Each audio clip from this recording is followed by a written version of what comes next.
PUC ವಾರ್ಷಿಕ ಪರೀಕ್ಷೆಯಲ್ಲಿ 98.16 ಸಾಧನೆಯನ್ನು ಮಾಡಿದ್ದೆ. ನನಗೆ ಇಷ್ಟವಾದ ವಿಷಯ ಅಕೌಂಟ್ಸ್ ಇಷ್ಟವಾದ ವಿಷಯ. ಅಚ್ಚುಮೆಚ್ಚಿನ ಶಿಕ್ಷಕರಂತ ಇರ್ತಾರೆ, ಗುರುಗಳು ಅಂತ ಇರ್ತಾರೆ. ಈಗ ನಿನ್ನ ಅಚ್ಚುಮೆಚ್ಚಿನ ಶಿಕ್ಷಕರು ಯಾರು? ಇಂಗ್ಲಿಷ್ ವಿಷಯದಲ್ಲಿ 93 ಅಂಕಗಳನ್ನು ಪಡೆಯಲು ಎಕ್ಸ್ಟರ್ನಲ್ ಕ್ವಶನ್ಸ್ ಅನ್ನು ನಾನು ಅಲ್ಲಿಂದನೇ ವೀಕ್ಷಿಸಿ ಅಲ್ಲೇ ನಾನು ಪರ್ಫೆಕ್ಟ್ ಆಗಿದ್ದೇನೆ. ನೀವು ಕಾಲೇಜಿಗೆ ಫಸ್ಟ್ ಬಂದಿದ್ದೀರಿ. ಇನ್ಮೇಲೆ ಮುಂದೆ ಬರುವ ವಿದ್ಯಾರ್ಥಿಗಳಿಗೆ ನೀವು ಏನು ಹೇಳಲು ಬಯಸ್ತೀರಾ? ವಿದ್ಯಾರ್ಥಿಗಳು ಮಾಡುವ ತಪ್ಪು ಎಂದರೆ ಅವರು ಅರ್ಲಿ ಸ್ಟಾರ್ಟ್ ಮಾಡುವುದಿಲ್ಲ. ಪರೀಕ್ಷೆ ಇರುವ ಒಂದ್ ತಿಂಗಳ ಹಿಂದೆ 2 ತಿಂಗಳ ಹಿಂದೆ ಅವರು ಓದಲು ಅವರು ನಿರ್ಣಯಿಸುತ್ತಿದ್ದಾರೆ. ಉಳಿದ ವಿಷಯದಲ್ಲಿ ನಮ್ಮ ಶಿಕ್ಷಕರು ನನಗೆ ಓದಲು ಬಹಳಷ್ಟು ಸಹಾಯವನ್ನು ಮಾಡಿದ್ದಾರೆ.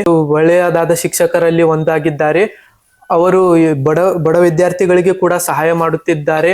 ರೆಹಾನ್ ಬರುವಂತ ದಿನಮಾನಗಳಲ್ಲಿ ಬಹಳಷ್ಟು ಒಂದು ರ್ಯಾಂಕ್ ಅನ್ನು ಬರುವಂತ ಹಂಬಲ ನಮ್ಮೆಲ್ಲರಿಗಿತ್ತು. ಜಲ್ದಿ ಎದ್ದ ತಕ್ಷಣವೇ ನಾನು ನನ್ನ ಅಭ್ಯಾಸವನ್ನು ಮಾಡುತ್ತಿದ್ದೆ. ಒಳ್ಳೆಯದಾದ ಶಿಕ್ಷಕರಲ್ಲಿ ಒಂದಾಗಿದ್ದಾರೆ. ನಾನು ಮೊಬೈಲ್ ನೋಡ್ತೀನಿ, ಆದ್ರೆ ಎಲ್ಲಾ ಅಭ್ಯಾಸ ಮುಗಿದ ನಂತರ ಫ್ರೀ ಟೈಮ್ ನಲ್ಲಿ ಯಾವ್ದಾದ್ರು ಏನ್ರ ಕಷ್ಟ ಬಂದಿರ್ತದ, ಸವಾಲ್ ಬಂದಿರ್ತದ, ಇಲ್ಲಿ ಮಟ್ಟ ಬಂದಿದ್ಯಾ, ಒಳ್ಳೆ ಫಲಿತಾಂಶ ಮಾಡಿದೆ, ಇಷ್ಟ ಆಗ್ಬೇಕಾದ್ರೆ ಹಿಂದೆ ನಮಗೆ ತ್ರಾಸಗಳು ಬಂದಿರ್ತಾವ. ಇದು ಇಡೀ ಕರ್ನಾಟಕದಲ್ಲಿ ಒಂದು ಪ್ರಸಿದ್ಧ ಕಾಲೇಜುಗಳಲ್ಲಿ ಒಂದಾಗಿದೆ.